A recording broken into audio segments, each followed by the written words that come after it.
Assalamualaikum warahmatullahi wabarakatuh.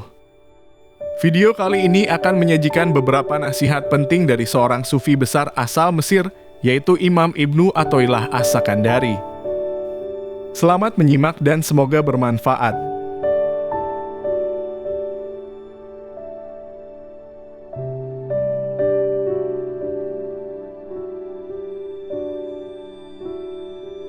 Imam Ibnu Athaillah As-Sakandari adalah seorang sufi dan mistikus muslim yang lahir di Iskandariyah, Mesir pada tahun 648 Hijriyah atau tahun 1250 Masehi. Ia adalah salah satu tokoh utama dari tarekat Syaziliyah, salah satu tarekat sufi yang paling berpengaruh di dunia Islam. Ia berasal dari keluarga yang terdidik dan saleh. Kakeknya adalah seorang ulama fikih dan ayahnya adalah seorang pedagang. Ibnu Athaillah memulai pendidikannya di Iskandariyah. Ia belajar berbagai ilmu agama, termasuk fikih, kalam, dan tasawuf. Setelah itu, ia pergi ke Kairo untuk belajar dengan Abu Al-Abbas Al-Mursi, salah satu murid langsung dari pendiri tarekat Syaziliyah, Abu Al-Hasan Asy-Syazili. Ibnu Athaillah wafat pada tahun 709 Hijriyah atau tahun 1309 Masehi di Kairo. Ia meninggalkan karya tulis yang sangat penting dalam khazanah tasawuf Islam, yaitu Kitab Al-Hikam. Kitab ini berisi kumpulan hikmah dan nasihat spiritual yang sangat dalam sekaligus inspiratif. Al-Hikam telah diterjemahkan ke dalam berbagai bahasa dan menjadi salah satu kitab tasawuf yang paling banyak dibaca di dunia. Karya ini telah menginspirasi banyak orang, baik muslim maupun non-muslim, untuk mencari jalan menuju kedekatan dengan Allah.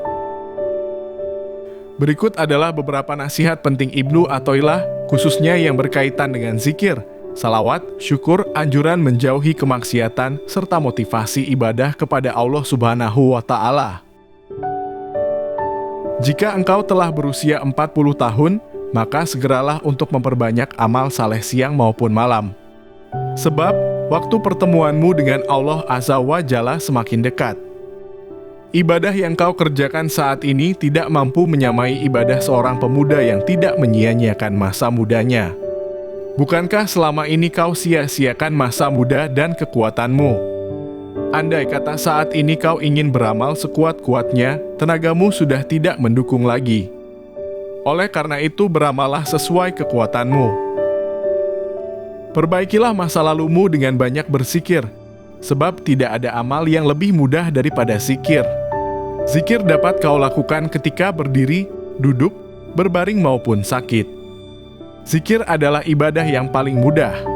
Rasulullah Shallallahu Alaihi Wasallam bersabda, "Dan hendaklah lisanmu basah dengan berzikir kepada Allah Subhanahu wa Ta'ala." Bacalah secara berkesinambungan doa dan zikir apapun yang mudah bagimu. Pada hakikatnya, engkau dapat berzikir kepada Allah Subhanahu wa Ta'ala adalah karena kebaikannya. Ia akan mengaruniaimu. Ketahuilah, sebuah umur yang awalnya disia-siakan, seyogianya sisanya dimanfaatkan. Jika seorang ibu memiliki 10 anak dan 9 diantaranya meninggal dunia, tentu ia akan lebih mencintai satu-satunya anak yang masih hidup itu. Kau telah menyia-nyiakan sebagian besar umurmu, oleh karena itu jagalah sisa umurmu yang sangat sedikit itu. Demi Allah, sesungguhnya umurmu bukanlah umur yang dihitung sejak engkau lahir, tetapi umurmu adalah umur yang dihitung sejak hari pertama engkau mengenal Allah Subhanahu wa Ta'ala. Seseorang yang telah mendekati ajalnya dan ingin memperbaiki segala kekurangannya di masa lalu, hendaknya dia banyak membaca zikir yang ringkas tetapi berpahala besar. Zikir semacam itu akan membuat sisa umur menjadi panjang. Jika sebelumnya kau sedikit melakukan sholat dan puasa sunnah, maka perbaikilah kekuranganmu dengan banyak bersalawat kepada Rasulullah Shallallahu Alaihi Wasallam. Andai kata sepanjang hidupmu engkau melakukan segala jenis ketaatan dan kemudian Allah Subhanahu wa Ta'ala bersalawat kepadamu sekali saja, maka satu salawat Allah ini akan mengalahkan semua amalmu itu. Sebab engkau bersalawat kepada Rasulullah sesuai dengan kekuatanmu, sedangkan Allah Subhanahu wa Ta'ala bersalawat kepadamu sesuai dengan kebesarannya. Ini jika Allah Subhanahu wa Ta'ala bersalawat kepadamu sekali. Lalu bagaimana jika Allah Subhanahu wa Ta'ala membalas setiap salawatmu dengan 10 salawat sebagaimana yang disebutkan dalam sebuah hadis sahih? Betapa indah hidup ini jika kau isi dengan ketaatan kepada Allah Subhanahu wa Ta'ala dengan berzikir kepadanya dan bersalawat kepada Rasulullah Shallallahu Alaihi Wasallam. Syukurilah semua nikmat yang diberikan oleh Allah Subhanahu wa Ta'ala kepadamu. Selain mendapatkan tambahan nikmat, kau juga akan mendapatkan pahala dan kenikmatan ruhiyah yang tidak bisa dibandingkan dengan apapun di dunia ini. Jika engkau bersyukur, maka sebenarnya engkau sedang mengikat dengan kuat nikmatnya yang diberikan kepadamu.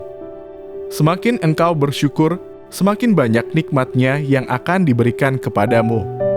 Jika kau tidak mensyukuri nikmat yang diberikan oleh Allah Subhanahu wa Ta'ala seperti nikmat harta, kesehatan, atau anak-anak, maka sebenarnya engkau sedang mempersiapkan diri untuk kehilangan nikmat tersebut. Janganlah kau membalas kenikmatan yang diberikan oleh Allah Subhanahu wa Ta'ala dengan perbuatan maksiat yang engkau lakukan. Orang yang menggunakan masa sehatnya untuk bermaksiat kepada Allah Subhanahu wa Ta'ala adalah seperti seorang anak yang mendapat warisan dari ayahnya sebesar 1000 dinar. Kemudian ia gunakan semua uang itu untuk membeli ular dan kalajengking yang sangat berbisa yang kemudian mengelilingi dan menggigitnya. Bukankah ular dan kalajengking tersebut akan membunuhnya?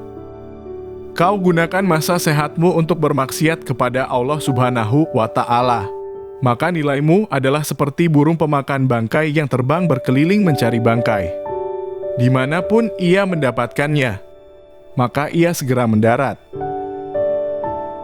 Ketika seorang anak mengambil makanan beracun, sang ayah menolaknya, maka si anak menangisinya karena ketidaktahuannya. Sedangkan sang ayah menolaknya secara paksa karena tahu ada racunnya. Seperti itulah gambaran hubungan manusia dengan Allah Subhanahu wa Ta'ala berkaitan dengan anugerah dan harapan. Manusia tak ubahnya seperti anak kecil yang masih lugu dan sangat polos, sementara Allah menghalangi berbagai harapan dan keinginannya karena bahaya yang tidak diketahuinya.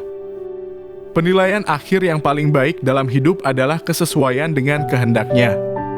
Segala anggapan baik yang manusia dambakan sangat mungkin justru merupakan keburukan yang tidak diinginkan oleh Allah Subhanahu wa Ta'ala. Tidak ada hal yang lebih baik atas semua kejadian yang menimpa manusia melainkan dengan mempelajari dan menggali hikmah demi meraih keridhoannya, karena setiap ketentuan Allah selalu beriringan dengan kebijaksanaannya. Ibnu Athaillah adalah salah satu tokoh sufi yang pemikirannya masih relevan dan inspiratif bagi kita semua hingga hari ini. Demikian beberapa nasihat Ibnu Athaillah yang bisa disajikan untuk saat ini. Terima kasih telah meluangkan waktu untuk menonton dan menyimak video ini. Semoga apa yang telah disajikan dapat bermanfaat sekaligus menginspirasi. Sampai jumpa di lain kesempatan. Wassalamualaikum warahmatullahi wabarakatuh.